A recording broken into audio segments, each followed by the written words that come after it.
Warning: the following video contains explicit language, which may be offensive to some viewers or inappropriate for children. The content within this video is intended for mature audiences only. Are you ready?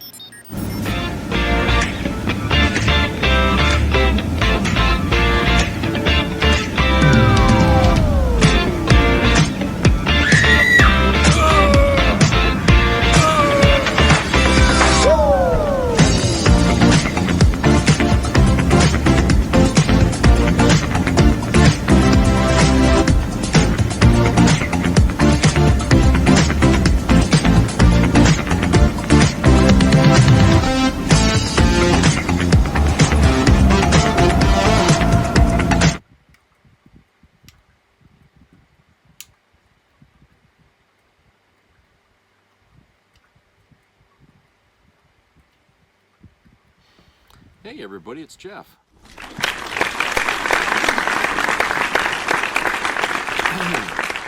Hope you're having a good Saturday.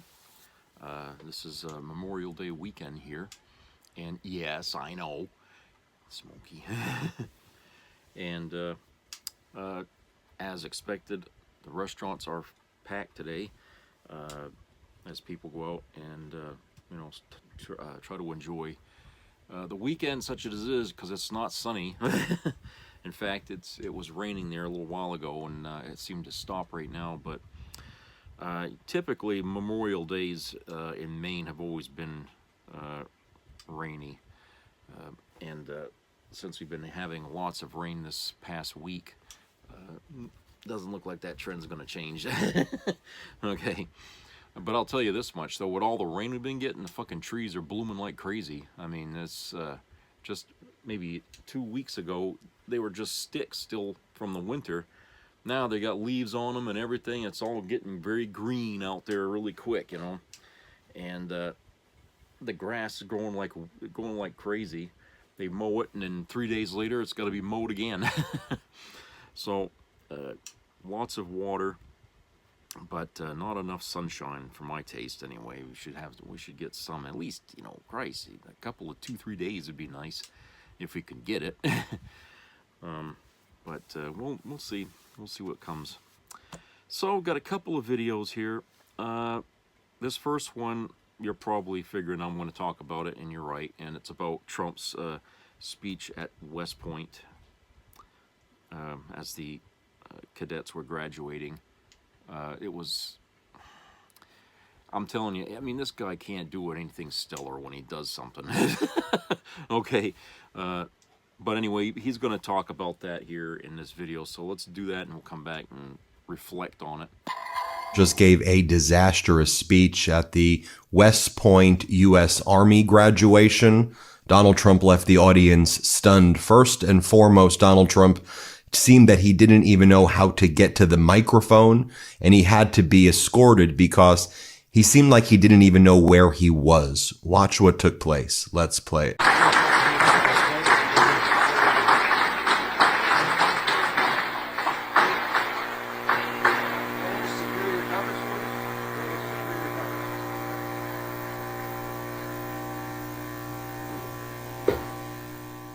Ladies and gentlemen, at this time, please remain standing for... Then Donald Trump talks to the West Point Army graduates about a friend of his who had a trophy wife, and the audience is just absolutely stunned. Silence. What the hell is he talking about? Here, play this clip. A trophy wife. It didn't work out too well, but that doesn't work out too well. I must tell you, a lot of trophy wives doesn't work out. But it made him happy for a little while, at least. But he found a new wife. He sold his little boat and he got a big yacht. He had one of the biggest yachts anywhere in the world. He moved for a time to Monte Carlo and he led the good life. And time went by and he got bored. And 15 years later, the company that he sold to called him and they said, the housing business is not for us. You have to understand, when Bill Levitt was hot, when he had momentum, he'd go to the job sites every night. He'd pick up every loose nail. He'd pick up every scrap of wood. If there was a bolt or a screw laying on the ground, he'd pick it up and he'd use it the next day in putting together a house. He was ranting about trophy wives and second wives and his billionaire friends. It got even weirder than that, folks. Donald Trump then used this speech to attack the transgender members of the Army and to try to sow division within the United States Army, and then talking about men playing women's sports. That was a major part of what he was talking about. Again, just trying to create divisions in our country and using the Army as props. Despicable. Play this clip. They have to have common sense, and we've liberated our troops from divisive and demeaning political trainings. There will be no more critical race theory or transgender for everybody forced onto our brave men and women in uniform or on anybody else for that matter in this country. And we will not have men playing in women's sports, if that's okay.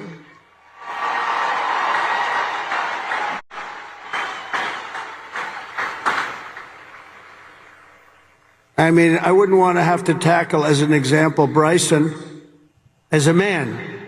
But I don't think a lot of women want to tackle him. I don't think so. How crazy is it? Men playing in women's sports, how crazy is it?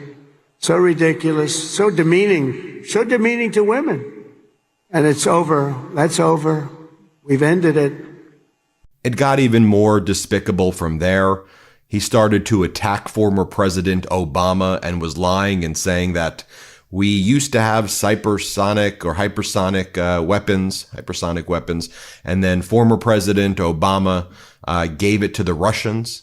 Again, Donald Trump is the ultimate in projection and confession, but as Donald Trump this past week capitulated to Russia, utterly embarrassing.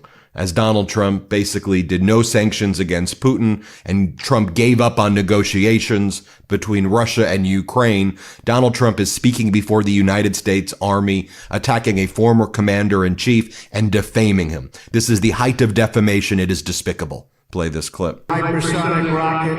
Oh, we can use you. Building them right now. You know, we had ours stolen.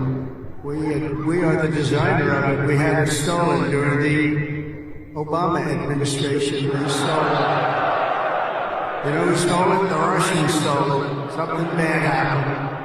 But we're the designer of it. We're now building them, lots of them. And earlier this year, they launched it into space, setting a world record for amateur rocketry. Can't get you in there fast enough. This blast excelled not only. Then Donald Trump speaks to the United States Army grads, the West Point grads, about how he took a trip to Qatar where he got an airplane for $400 million, which he thinks is good for America, even though it's a gift for himself and a violation of the law, in my opinion. But then he says that Qatar, Saudi Arabia, and the United Arab Emirates say the United States of America is hot. They say we're hot. We're so hot. So he wanted the United States military. He wanted our army and the grads at West Point to know that Qatar, UAE, and Saudi Arabia thinks that we are hot. Play this clip. You know, Saudi Arabia, Qatar, UAE, and I will tell you, they said all three leaders, great leaders of those three nations, they all said the same thing. The United States of America is hotter now than we've ever seen it, and a year ago it was as cold as it gets, and it's true.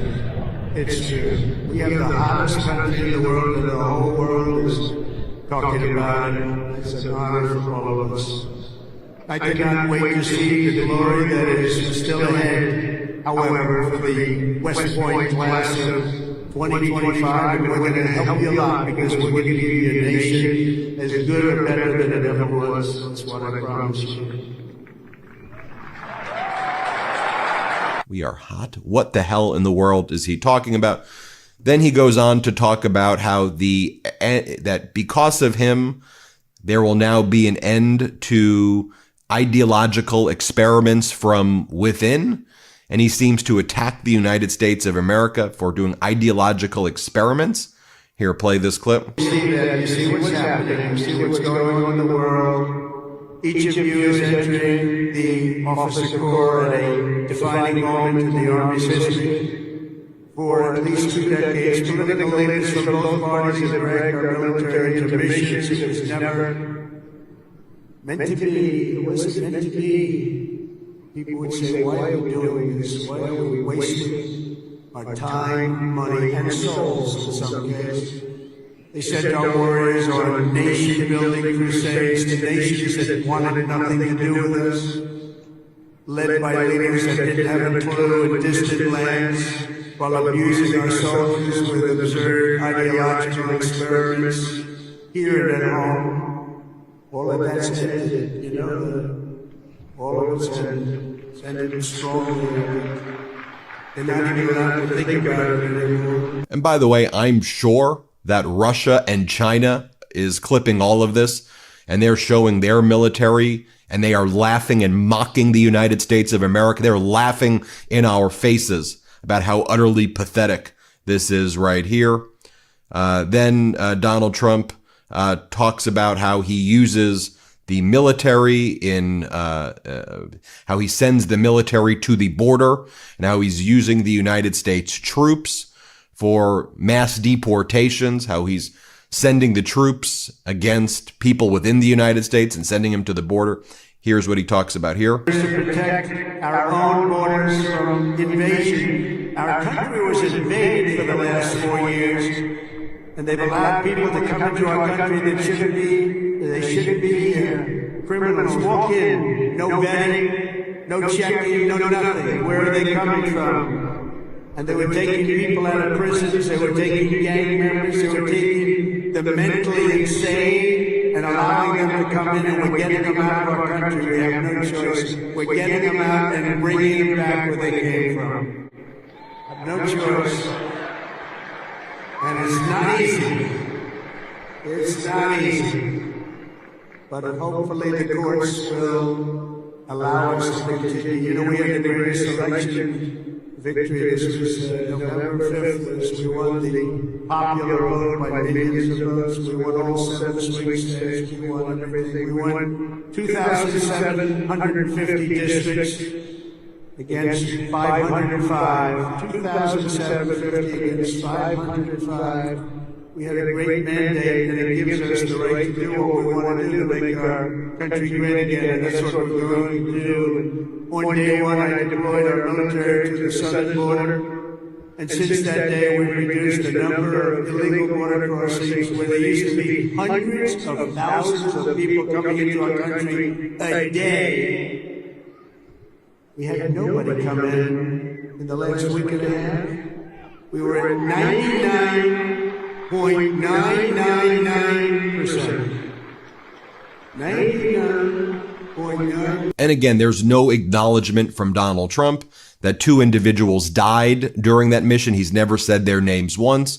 Donald Trump has never mentioned the U.S. soldiers who have died in Lithuania. And also the Department of Defense has created a order where the United States military is not allowed to report on casualty figures in the Red Sea or in connection with the war that was taking place in Yemen, where the United States of America lost 3 F-18 Hornets, or 2 F-18 Hornets, and 7 Reaper drones that were lost in that. And then we entered into a ceasefire against the Houthis, and Donald Trump ended up praising the Houthis for their bravery and courage from the Oval Office, and said that they're very courageous and brave people. That's what he said about the terrorists called the Houthis. Then Donald Trump's final message to everybody was, and this is because he doesn't have vocabulary, he doesn't do words. So what Donald Trump just said was, I want to let you know we need a culture of winning. Winning only. There can be no losing. There must be winning. Here, play this clip. Winning is a beautiful thing. Losing, not for us. Not for us. Not for everybody here. If it was, you wouldn't be here. From the earliest days of our... Then Donald Trump attacks the concept of stealth. And he says that stealth makes no sense, and that he doesn't like the whole stealth thing, he says. Play this clip. And I've approved a $1 trillion investment. And that will be, again, the largest ever in the history of our country. And we are buying you new airplanes, brand new, beautiful planes, redesigned planes, brand new planes, totally stealth planes. I hope they're stealth. I don't know. That whole stealth thing, I'm sort of wondering. You mean if we shape a wing this way, they don't see it, but the other way they see it? I'm not so sure. But that's what they tell me. So I just want you to think about that he's standing there, he's telling the military that he doesn't like stealth, and he doesn't like the whole stealth thing right there. You saw that in that clip right there. Well, there you have it, folks. Let me know what you think about all of that. I mean, again, it's left me a bit speechless to watch that. Hit subscribe. Let's get to 5 million subscribers. Yeah, there's a lot to bitch about with what he did there. Some people have said that the applause that you hear in some parts of his speech weren't coming from the cadets themselves, but from the other people behind them, and the rows behind the cadets were clapping. And also read that some of the people were Trump MAGA nuts. I don't know, but you don't see the cadets actually applauding. I mean, they never show them actually applauding. They just kind of sitting there.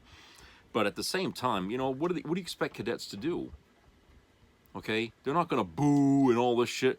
They are trained to be respectful. Okay, they're trained to have a sense of decor that comes from being an officer now.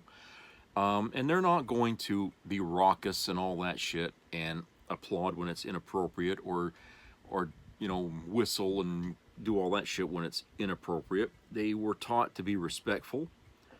They were taught to have a sense of duty and honor.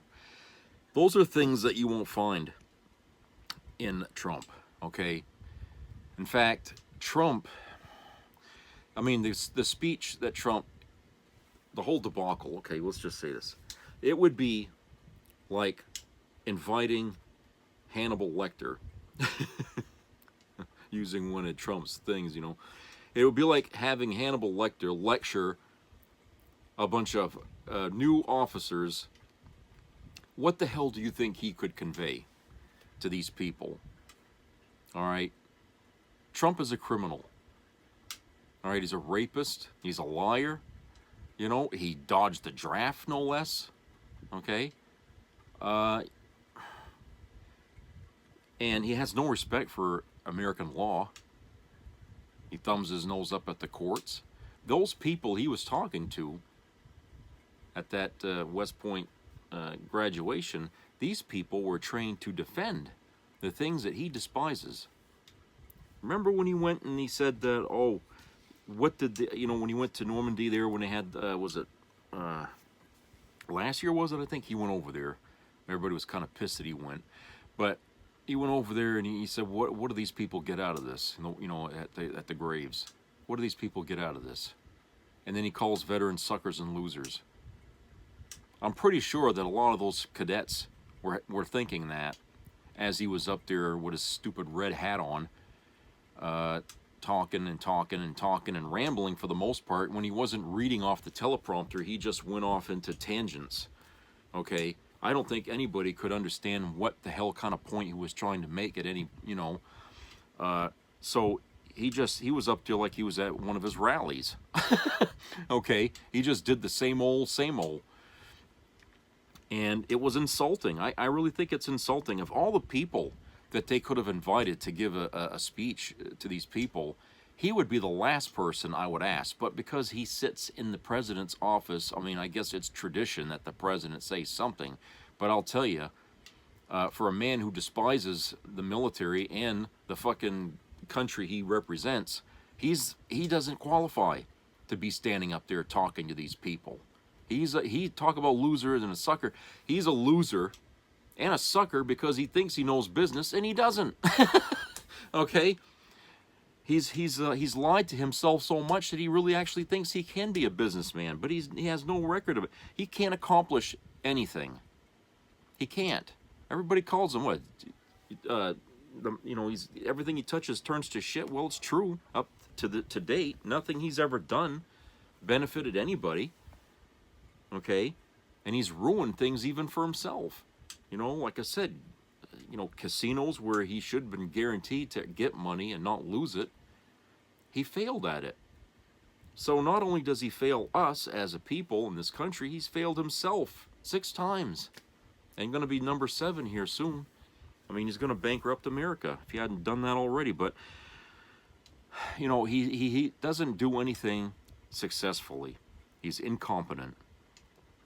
A guy like Trump would not make it through West Point to be an officer because he doesn't have the qualities needed to be an officer.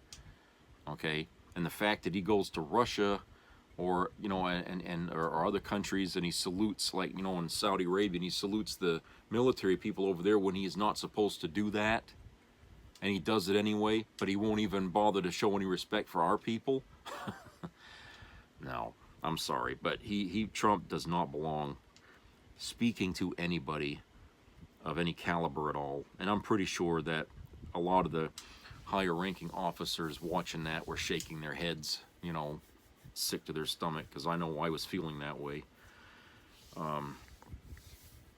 And I'm sorry that you all had to listen to whatever clips that Ben put out there, but he was trying to make a point here as to what, you know, like a sort of an overview of how it went and how it looked, and it wasn't pretty.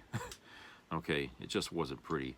Those people, you know, I went to the Air Force Academy and saw how these people are trained there. Okay, I was just there for a couple of days, and, you know, I got just to get a sense of what it's like at the Air Force Academy. Now, it's different at West Point, I'm sure, how they train their officers. But I'll tell you this, these fucking people go through hell for how many years they got to go through there to be an officer. I mean, they're treated like shit, basically, because they're actually, as a cadet, they're lower than every rank in the military. So they even have to, obey even the lowest NCO. Okay? So as a cadet, you are lower than all the ranks in the military. And these people, my God, I mean, they put themselves through all kinds of shit, you know. I mean, what they're trying to do is they're not, you know, getting off on making people suffer. They're trying to see who has the ability to operate under extreme circumstances. They want to test your character. Okay? That's what the shouting, the hollering, and doing all these things and everything, that's what it's about. They want to see, do you have the fortitude to be able to do your job? Okay, to continue to do your job even under the most strenuous situation, okay? And they have to find that out, okay? Also, they want to instill the principles of the military in these people, okay? They have to, you know, they're taught that, you know, hey, orders, and, you know, you have to be a leader, you got to teach them how to be a leader. You know, they got to do all these things. They got to give them some education in the whatever, if it's the Army or the Air Force, you know, the branch that they're in. Give them education in that. Give them some history about the service they're in. Okay, but it's a big job for anybody that's starting off in the ranks of the officer, and, you know, and when they graduate. It's bigger, it's a more emotional thing for them than it is to graduate, let's say, from high school. Okay, it's a much bigger thing. These people graduate from these classes and they succeed after 4 years, I guess. I don't know. Depends on, I don't know how long it is. I think that's changed since I've been in there, but we'll just say 4 years of going through the academy or the West Point or whatever. After 4 years of that, these people coming out of there, I mean, it's like a weight's lifted off of them, okay? But they're different at the same time, because now the rank they hold, you know, that's their first rank, they're going to be expected to perform immediately when they get out there, even though they're a low rank, you know, and a lot of these, what they call green officers, they still get pushed around a bit by the higher ranking folks. But they come out with a sense of accomplishment that you cannot ever take away from these people, ever, okay? And the higher the rank they achieve in there, the more sense of accomplishment they accrue, okay? That's why it's so important. So for them to graduate and then sit and listen to a speech from a fucking idiot is like throwing mud on all those cadets that went through all that. It's like somebody taking a big old airplane and just flying over their head and dumping mud on top of them. I can't imagine a bigger insult to these people than to have to sit there and listen to this fucking nut ramble on for, what, an hour, I guess? I don't know how long it was he was up there, but to listen to him just talk about, oh, I don't want men playing in women's sports, and, you know, I don't want the trans people in the middle, you know, sitting there talking all this garbage, okay? And I'm thinking, you know, what the hell is this guy anyway? You know, this is ridiculous. I mean, they might as well have invited the head of the Klan over there to start talking shit like that. And do you think these people, after they've learned about teamwork and respect for each other, and their rank and their duty and all that, are going to want to hear from this guy who's on the opposite end of the spectrum from where they sit now? Sorry. I'm sorry, but that was an insult. They really, really, really should have, you know, limited Trump on what he had to say. You know, give him 15 minutes to just congratulate him and stuff like that, and then go sit down. Okay, just shut up. All right, you know, but to let him go up there and ramble and talk and open up his fly to show people how disgusting he looks. Okay, I'm sorry, but that's adding insult to injury. To force these poor guys and gals into hearing his bullshit. Okay, I feel bad for him. I really do. I feel bad that cadets had to. I mean, I imagine, you know, somebody, you know, giving a speech, you know, to a bunch of people who are, you know, who have accomplished great things. Okay, you talk about people that get the Nobel Peace Prize and stuff like that, and they all assemble in some big auditorium, and the person he has to speak to them is Donald Trump.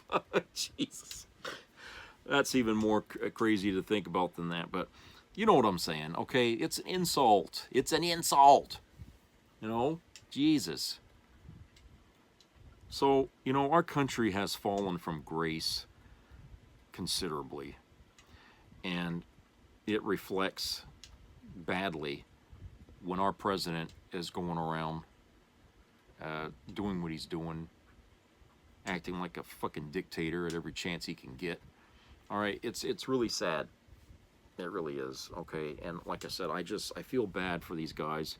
You know, who knows what kind of future holds for them as Trump continues to demolish and you know, dismantle our government, basically. I mean, I don't know what they're going to be looking for. It's not going to be happy.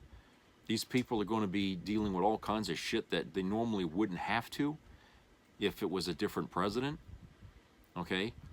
They could actually focus on doing, you know, the job of defending our country instead of trying to defend it from a loser like Trump, whose mental faculties appear to be diminishing even more from what they were saying. I mean, he couldn't even find a goddamn microphone. I mean, they had to, you know, guide him around on the stage and stuff.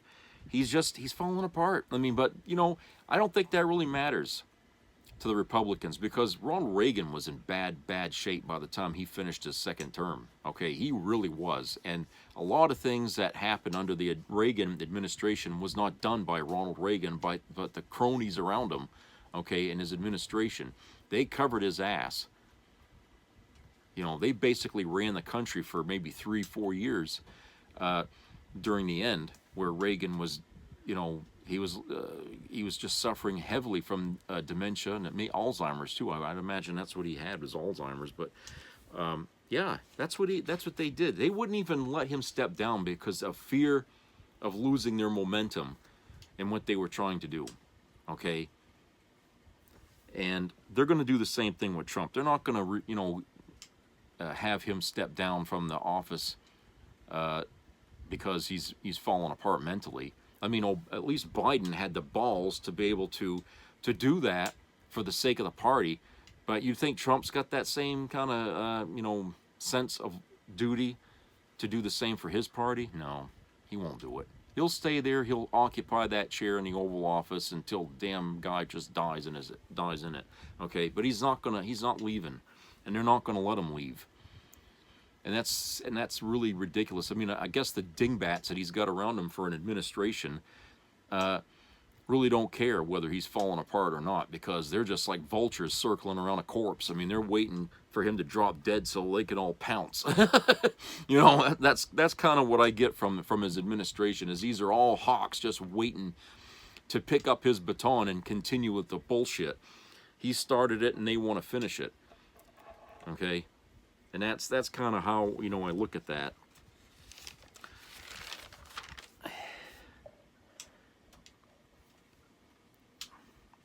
But, when these the veterans, who are watching that, that speech today, I mean, thinking that, oh, this is the same guy that he's talking right now, the same guy that cut their benefits, okay? And he's sitting here talking about how he doesn't understand stealth technology and thinks it's ridiculous. It's like, maybe if you cracked open a goddamn Popular Mechanics magazine once in a while, you would have understood how that works. Okay? A good president would know something about stealth technology. It's been around for a while. I mean, it was around when I was in the service. I mean, it's not new. We've had stealth technology for, Christ, decades. But he's acting like, oh, it's all new and I can't understand it. And it's if I don't understand it, then it's shit. Okay?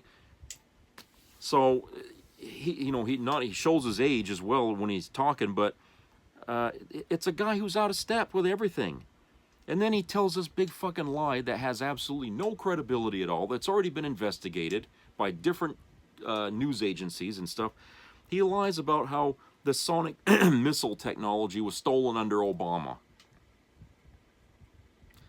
That was a shock to everybody because, hey, we don't know anything about that. He kept saying that in years past, and people keep looking up and see, where did you get this from? Where's your evidence? No, they ain't got no evidence. He's got a habit of going around throwing out accusations without proof. Okay, and you had some, a lot of people, a lot of agencies trying to pick that when Trump wasn't president, trying to find out the truth of that, and there just isn't anything there. But he still goes around and he says that. You know why? Because he hates Obama so much. He hates that man so much, he'll hate him till the day he fucking dies. And I know why he hates him, okay? It's partly because he's black, but it's mostly because Obama shamed him in front of all those people at that fucking that dinner in Obama's last year in office, okay? And that's when Trump made it his point to run for president. If it hadn't been for that fucking roast of Donald Trump, okay, I don't think he would have bothered to run for office. He'd have been an outspoken, peanut gallery guy, about politics, but he never would have thrown his hat in. He wanted to get in there. Just so Obama would have to give him the keys to the mansion, so to speak.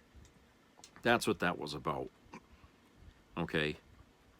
And so he's hated that man ever since.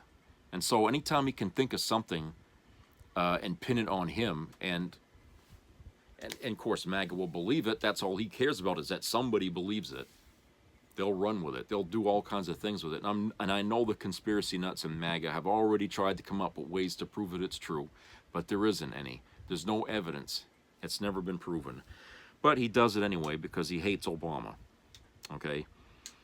And it would be kind of funny that if MAGA decides they want to run Trump for another, let's just say hypothetical, okay, but it's unlikely, but let's just say that they want to run Trump for another term, okay, and somehow it says, well, the Constitution doesn't say he had to be consecutive, okay, it can be, 4 years now, and then after a few years, and he can run again for another 4 years, okay, well, all right, so if he can do that, then so can, Bill Clinton, Barack Obama, Okay, they can also run for third terms.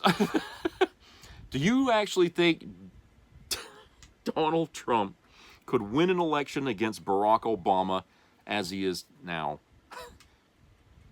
I'm sorry, but with the anger level that he's created in this country against him, all right, and the movement to get rid of every Republican that occupies a seat in Congress and Senate, okay, his chances of beating, Obama are be the same as Mike Dukakis beating Bush, Bush Senior rather. It's the same thing. He'd lose. He'd probably maybe keep one state. The other states would turn on him. Okay, the country would turn blue. Chris. No. Despite how Trump feels about Obama, he is and is still the worst liked president in American history. He has the lowest approval number ever. Okay? Lower than even George Bush Jr. there, whatever you call him. Okay? Even lower than that man's. That's pretty fucking low. Okay? That's pretty fucking low. He's at the very bottom. I mean, Jesus. And more people are saying, if we had this election today, right now, Kamala Harris versus Donald Trump, she would win hands down. Even if 8 million Democrats decided they still didn't want to vote, she'd still win because a lot of Republicans would vote for her over Trump. Okay, that's where we are now.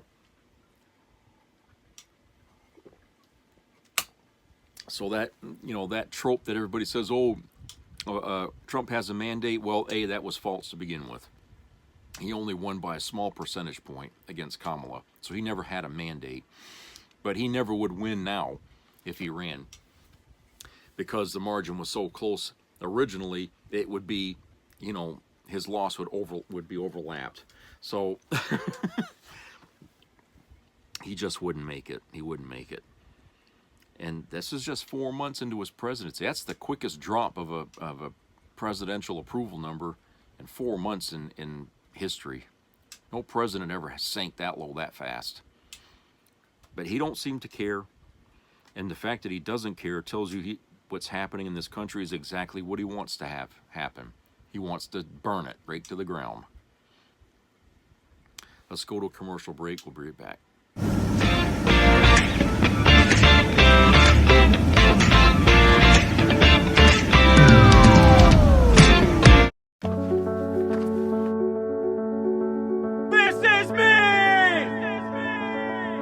I'm Alex Curtis. I'm a lobsterman in Maine, and this is me.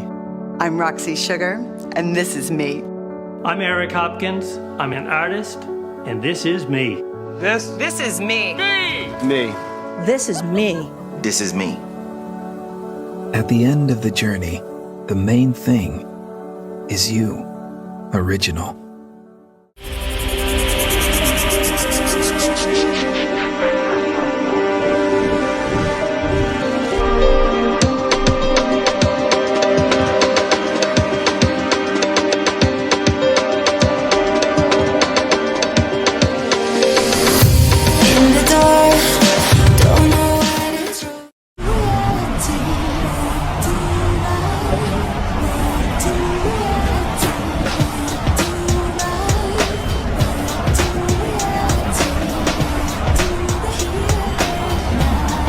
Remain silent. Just make sure you remain silent, okay?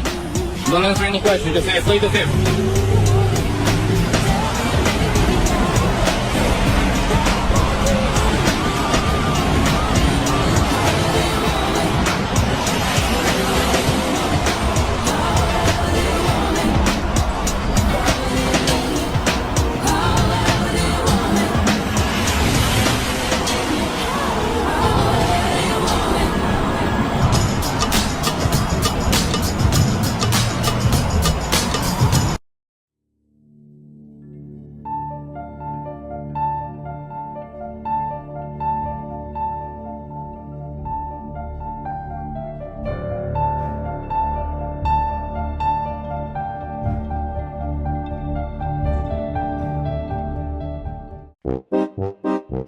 President, your first 100 days has far exceeded that of any other presidency in this country.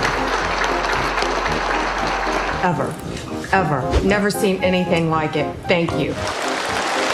Congratulations on this truly historic first 100 days of your administration. This is the 100th day of the most consequential, historic first 100 days in the history of this country. In your first term, you were courageous. This time, you're not just courageous, you're actually fearless. You've probably assembled the greatest cabinet ever. They say I wear a lot of hats. Even my hat has a hat. Since you've been your last 100 days, which saved, are you ready for this, media? 258 million lives. 258 million lives. They all hated me in my first term, and now they're kissing my ass. You know, it's true. So what do you think a Trump government would look like, Senator? It would be chaos.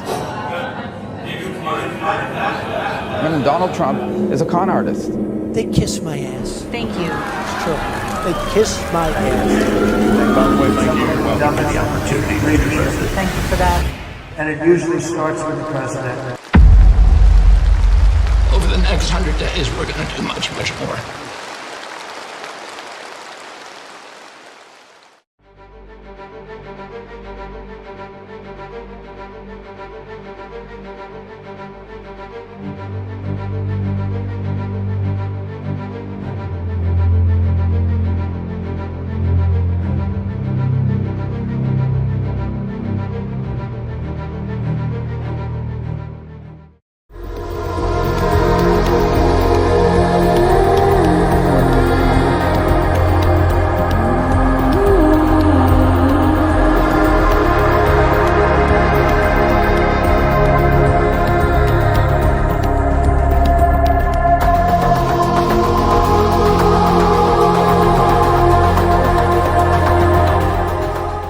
After my husband tried the salt trick, I let him come in through the back door, and it was amazing.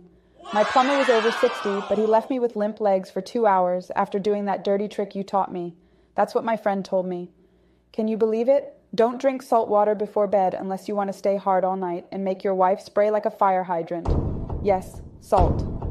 Discovered by Harvard scientists, this 15-second trick has been proven to increase blood flow to the little guy by 342% in over 100,000 men. Forget pills, Kegels, and pumps that only cause embarrassment.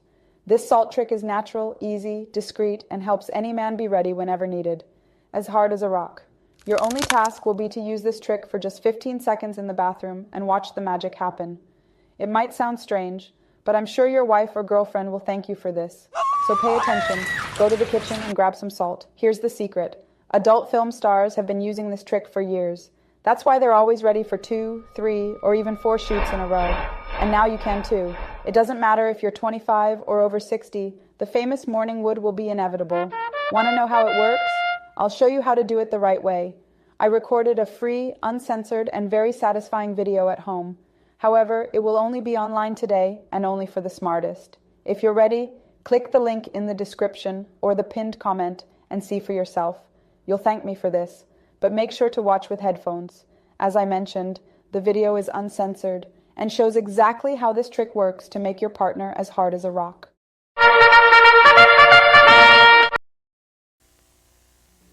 Be a part of the entertainment value of a lifetime.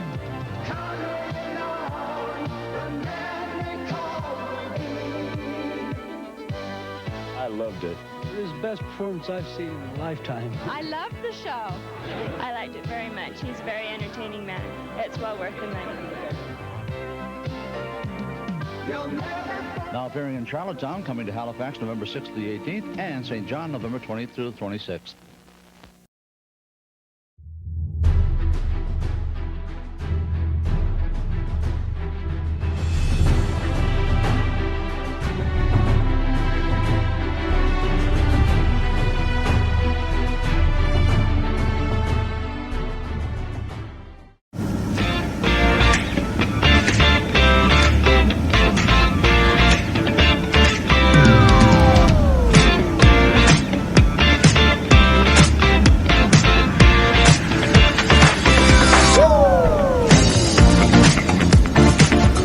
welcome back everybody. All right, second video. I recorded this from ITM Trading video, and it's like, I don't know, 20 minutes, I guess, maybe less. But they're talking about how our economy here is really going to hit a big brick wall here. As you know, we hit 7.6 trillion debt wall, and U.S. companies are scrambling for buyers and stuff. You know what I'm saying? So we are looking at the value of the dollar basically just dropping here very quickly. So let's go to this video here, discuss some of that here on the other side. Everyone's focused on what we're spending, but the real crisis is what's coming due. A $7.6 trillion debt wall that hits this year in 2025. But it's not just a routine rollover. We're piling on new debt while refinancing trillions in a market where foreign demand is drying up, higher for longer is here to stay, and confidence in the dollar is fading. More interest, more deficit, and less room to fund anything but survival.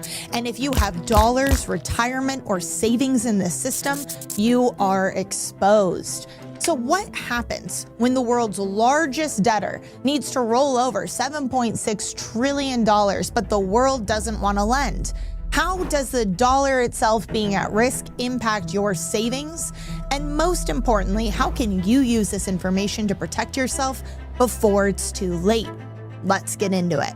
According to the Treasury's own monthly statement of public debt, nearly $7.6 trillion in U.S. debt is set to mature this year, meaning that the government has two options. Option one, pay off the debt, which it can't, or option two, roll over the debt by issuing new debt at today's higher rates. Now, to be fair, most of this maturing debt, around 75%, is short-term, meaning it was borrowed mid-2024 when rates were already high. So that portion of the debt shouldn't suffer from interest rate shock too much. Not to say that there aren't other serious concerns with this debt that's being rolled over. Don't worry, we'll get to that in a minute.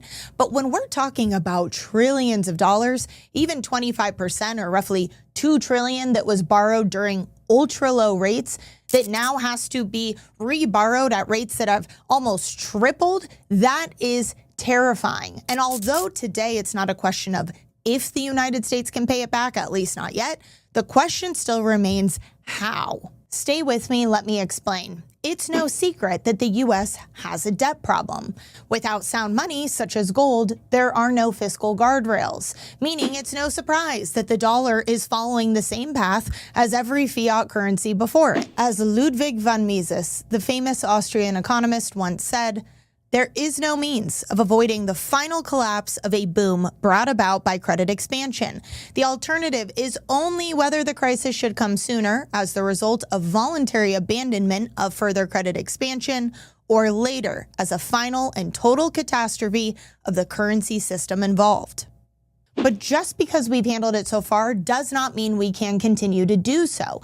Being the global reserve currency has bought us time, but it hasn't provided us with a permanent way out. While yes, the size of the debt is huge, it's really a supply and demand crisis. Foreign demand for treasuries has been falling for years, down from roughly 35% in 2015 to 24% today, as the weaponization of the dollar, inflation risk, and mountains of debt have made treasuries less attractive. This has spurred on central bank buying of safe assets such as gold that cannot be devalued or frozen with the push of a button. But as demand for treasuries has dropped, the debt didn't disappear. The U.S. still had to issue and sell that debt, so where did it all go?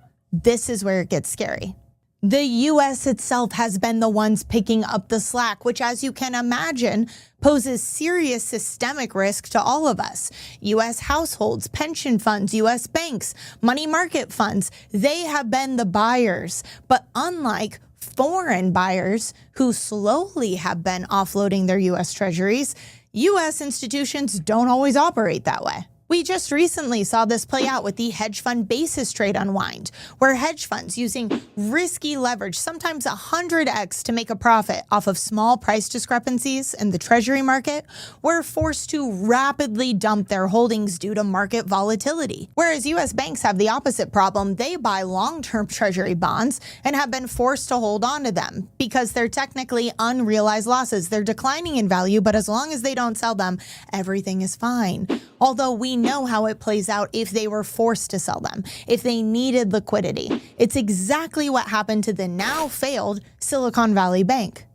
But rather than regulate these institutions from taking on more risk or buying more treasuries, jeopardizing the institutions, the depositors, and the entire system itself, the Fed is now finding ways for these buyers to purchase more. But I guess it makes sense. Why stop them from taking on more risk when you could just bail them out anyway? That's right. The Federal Reserve has already bailed out hedge funds in 2020 and narrowly avoided doing it again a couple weeks ago, although they said they were absolutely prepared to do so if needed. And I don't think we've dodged that bullet, especially as the Fed is ramping up a hedge fund emergency bailout facility for the next time. But as for banks, the Treasury is already working on actively reducing regulation so that banks can hold more treasuries without hedging or offsetting those treasuries, because supposedly the treasuries are just so safe. They don't need any hedging, even though we know for a fact that all of these banks are sitting on massive amounts of unrealized losses. They're stuck with these treasuries. And the one time a bank did try and sell them at a loss, it revealed just how little liquidity they actually had, causing a failure. Which brings us to our last buyer, the lender of last resort, the Federal Reserve, who massively expanded its balance sheet from 2020 to 2022 by purchasing treasuries with the money printing machine. Now, over the last couple of years, the Fed has been trying to shrink or reduce its balance sheet, but they are hitting a roadblock. In March, the Fed was forced to slow its balance sheet reduction significantly, citing liquidity and credit concerns, meaning that they are stuck. This entire system that's built on easy money and credit needs more and more and more to keep running. But that's the trap, and we're already in it. The only way to attract new buyers is to offer higher yields, make it more favorable for the buyer, less favorable for us. It means it costs us more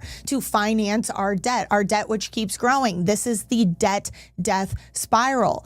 We're already in it, but it could be a whole lot worse. Right now, our annual interest just to service the debt is sitting at around $1 trillion.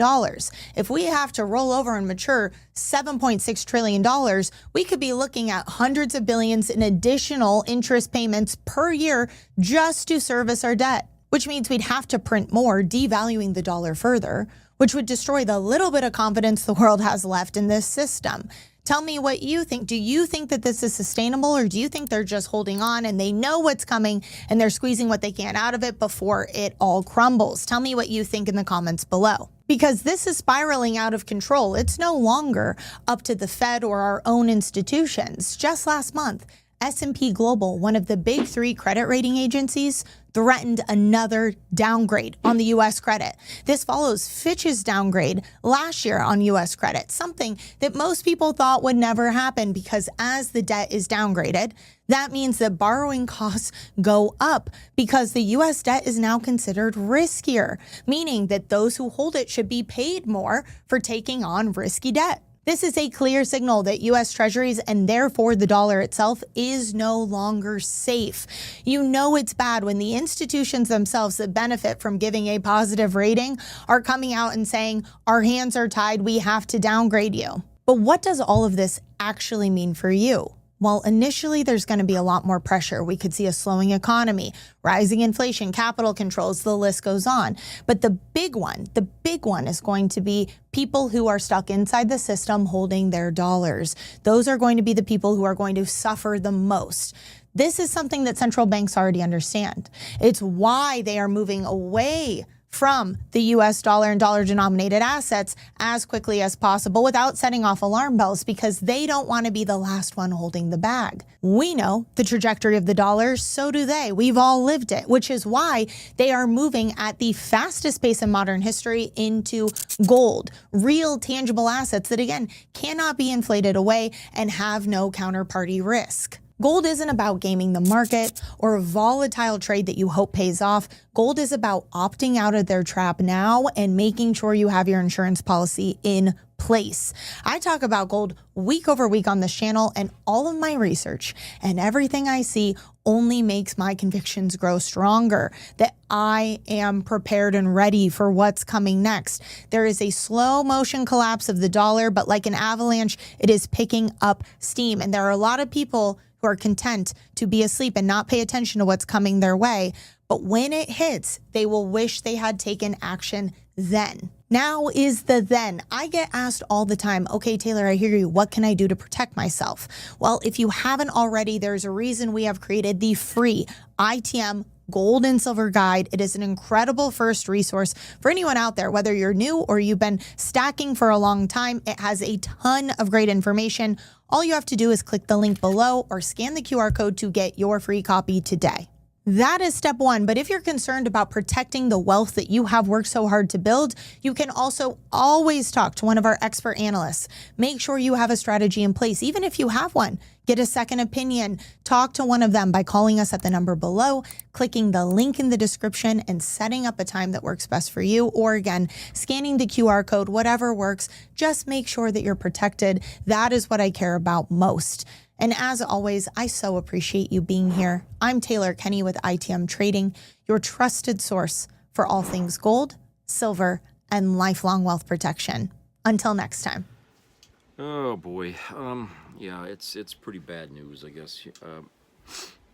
Coming on the heels of, you hear about Walmart laying off 1,500 white collar jobs. And other stores like Target are restructuring for smaller stores with fewer people running things, so that way, they streamline operations. But I think they're going to end up having to lay off more people, because there's actually another layer to Target, now that I think of it, the boycotts and stuff like that, that's hurting them as well. So, but after watching this video, I ask you, does Trump think that his tariffs show any indication that he understands the complexity of the problem that, America's facing right now? Okay, I think he's ignoring it for the large part, because he's got in his head what he wants to do, and he's not listening to any economic analyst trying to tell him what's happening. Okay, and he enacts these tariffs, and he sees the quick impact of what's happening. Okay, I mentioned in the last video about how the trucking industry has been decimated here, and you're not going to be seeing as many trucks restocking shelves in your favorite stores because there's nothing coming in from to the ports and stuff. There's nothing for them to go get to tractor in. Okay, and I think maybe some of you probably have seen videos here on YouTube of people, going out to these ports, and they're just like kind of filming the ports, and it's quiet. There's no movement.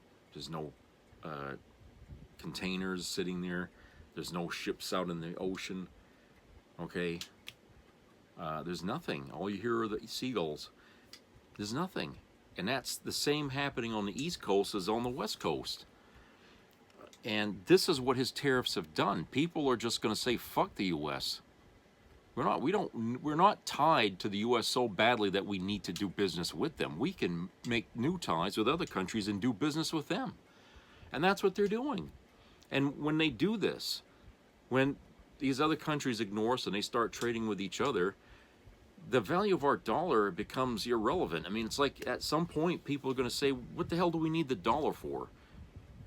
I mean, they say it's a backup currency, I don't know how the hell they word it, but it won't be that anymore. because the American dollar will just be like yesterday's news. People will find, you know, some other way of backing up their markets and stuff like that, and it won't be the U.S. dollar that they're going to stand on for that, especially when nobody wants to buy bonds from this country. In fact, you know, with our rating lowering and maybe lowering again from the AA1 going down further,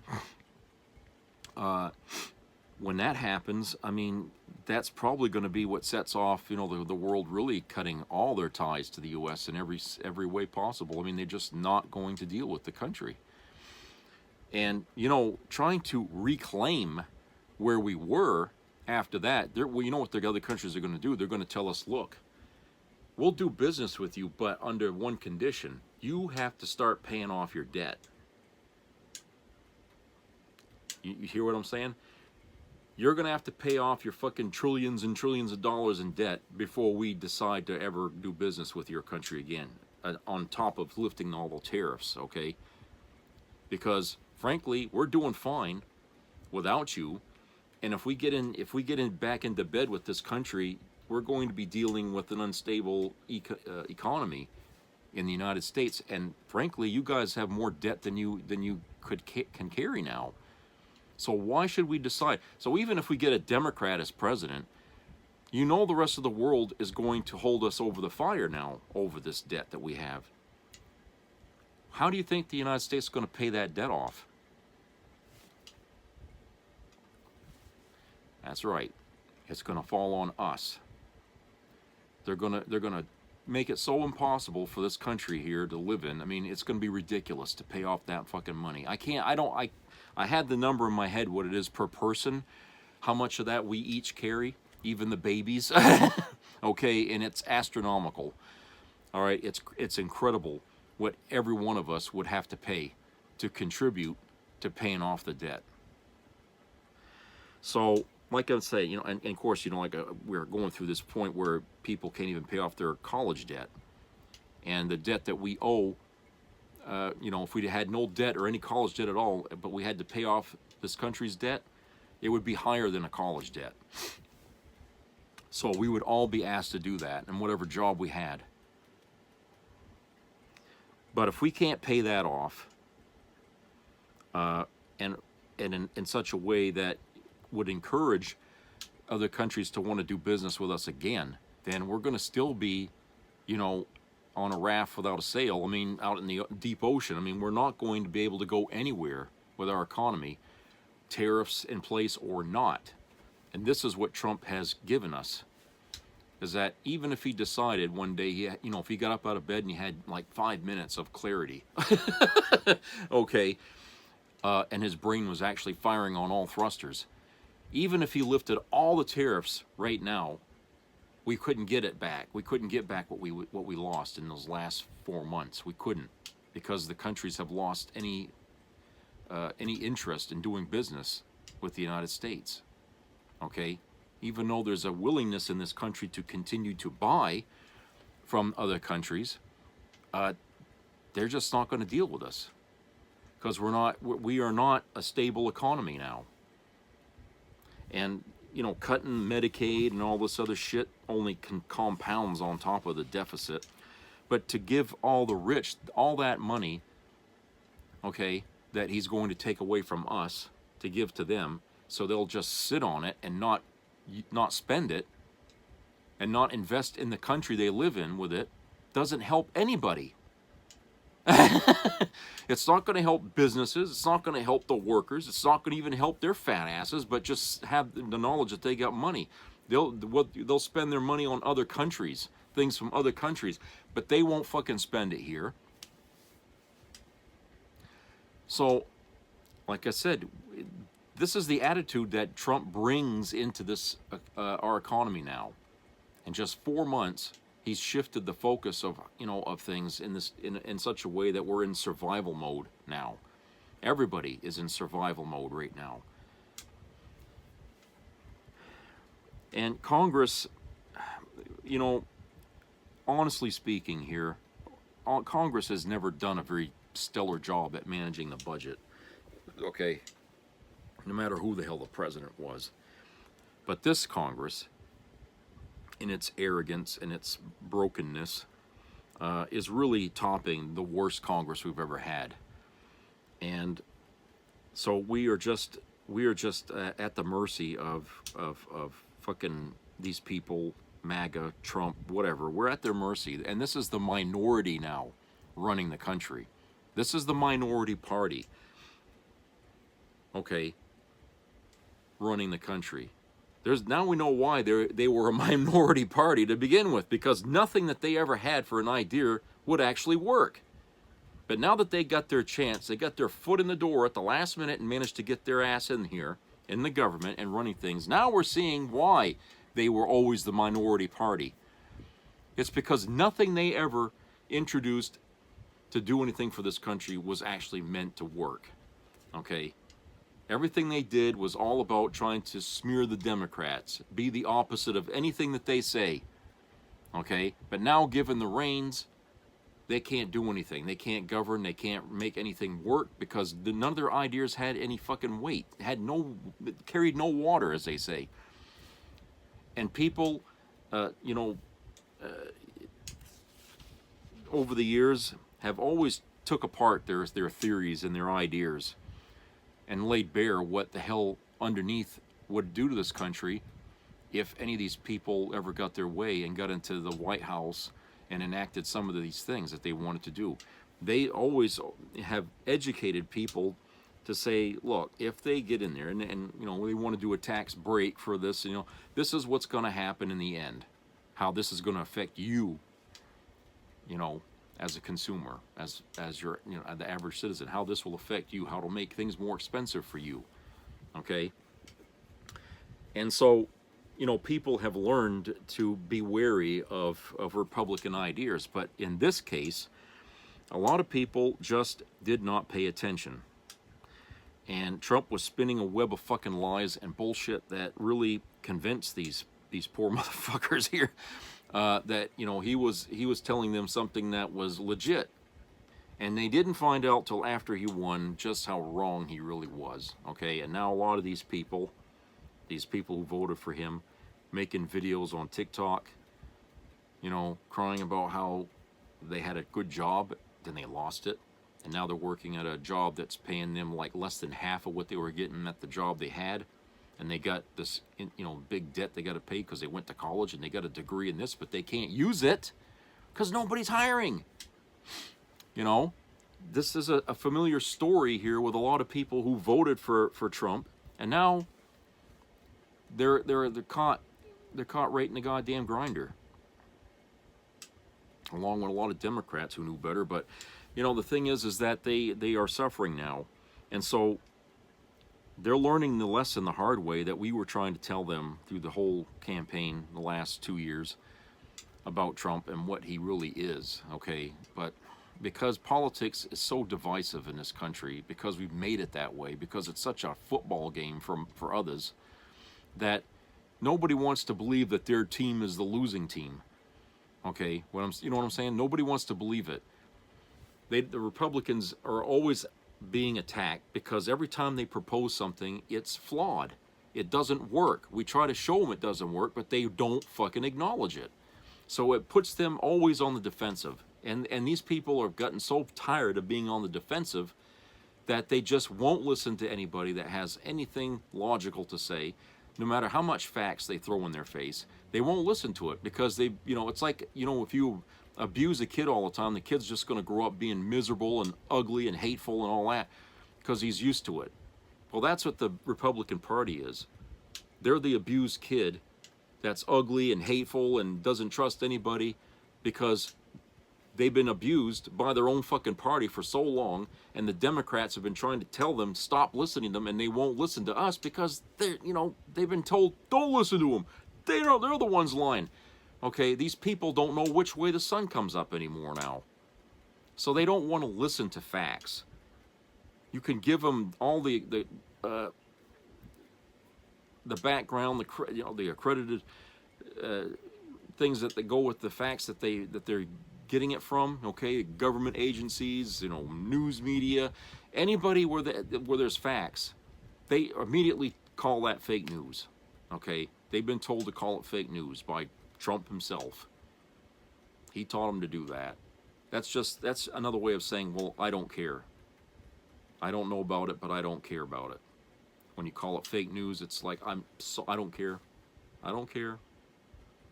You know, he taught them how to be arrogant and closed-minded.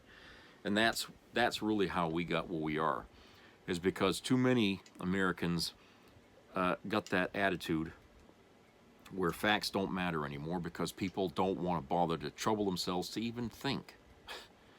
Okay? They don't want to think anymore. They say critical thinking is gone. Well, so is just regular thinking, in my opinion, because you don't have to be that smart to understand what's going to happen if certain things fall into place. You don't have to be that smart. You don't have to burn your brain cells if you don't want to. You know, I heard, okay, online from a teacher who quit. She was a teacher for 4 years, young person, still in her 20s. She quit because of the general attitude that today's kids go to school with. It's not the fact that, you know, that they're dumb, okay? That isn't really the point. A lot of these kids, she says, are capable and smart enough to be able to do the material that they're asked to do. The problem is that they don't have the ambition to want to learn. The minute you ask them to do something, they fall on a cliche or something like, well, I can't do it. You know, or I got this, I got ADHD, or I got this, or I got that. I don't want to do it. I can't do it. And you can't make me do it. It's this defeatist attitude that the young kids today are showing up at school with, and then the parents turn around and defend these kids when they say they're not going to try, and the parents, they said, actually get pissed off when they come home with homework.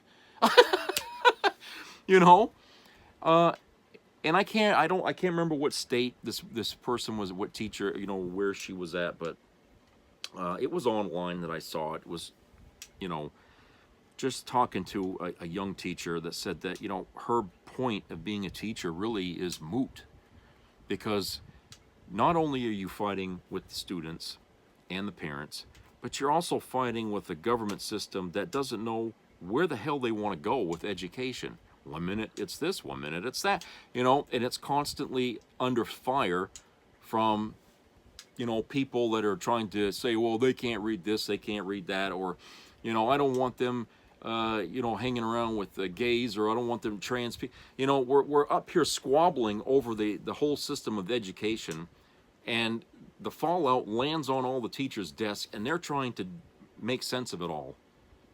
They're constantly being told, you know, you can't teach this. You know, you need to teach more of this.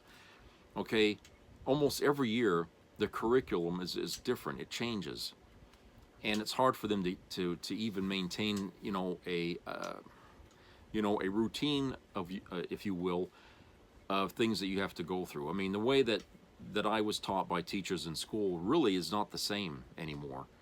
I'm 53, so those of you that are at my age or older, the way you were taught in school is completely different now.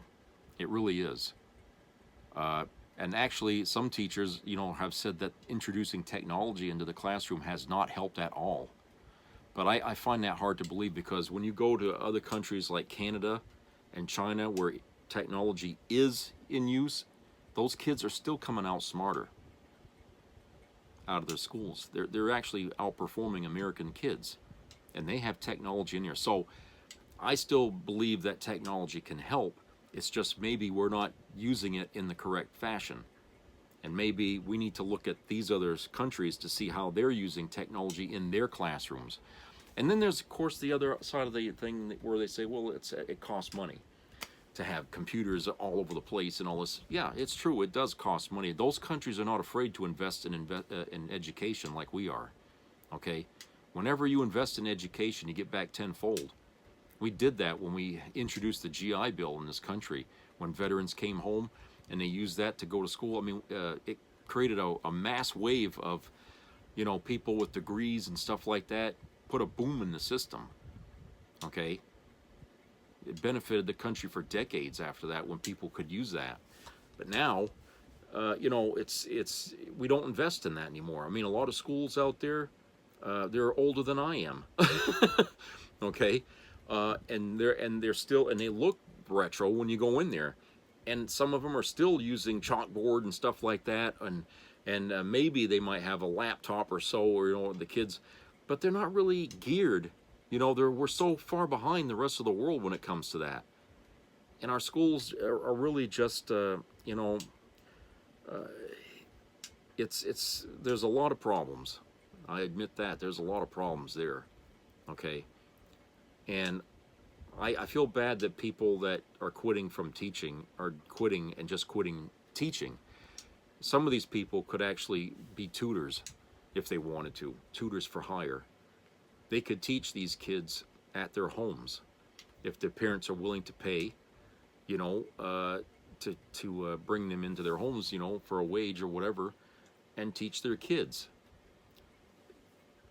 That would take a lot of the expense of education out of the equation, because they wouldn't have to be putting up a fucking budget for the school every year.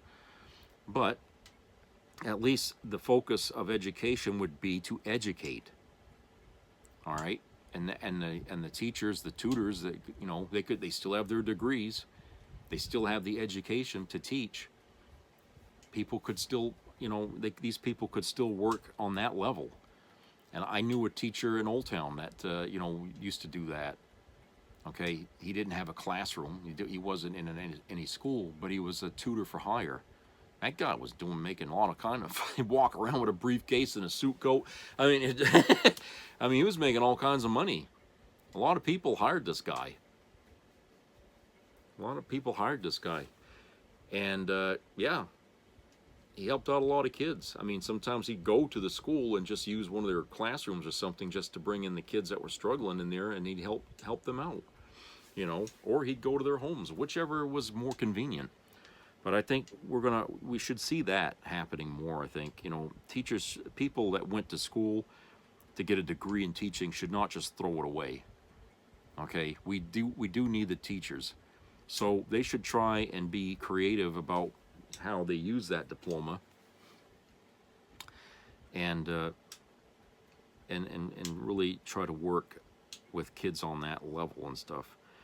But I figure that's probably going to happen as time goes on here, with the way, going back to the economy here, you know, as it's going downward spiral here, people are going to have to be very creative about how they're going to live their lives and make money. You know, the traditional ways are just not going to be there anymore. Okay, so it's a sad reality, and it's happening so fast. It's hard to keep up with it, to be honest. I mean, just watching the news every day, you see new things happening. You hear about layoffs, and you hear about cutbacks, and you hear about companies considering closure. You know, and small businesses considering closure. I mean, you're hearing all this stuff all the time, every day, and it's like, Christ, you got like 50,000 things, you know, landing on your newspaper every day. You know, so it's not good in that regard, because it doesn't give us the chance to adjust, to catch up. Okay, and you know, now you got people telling you to invest in this, invest in that.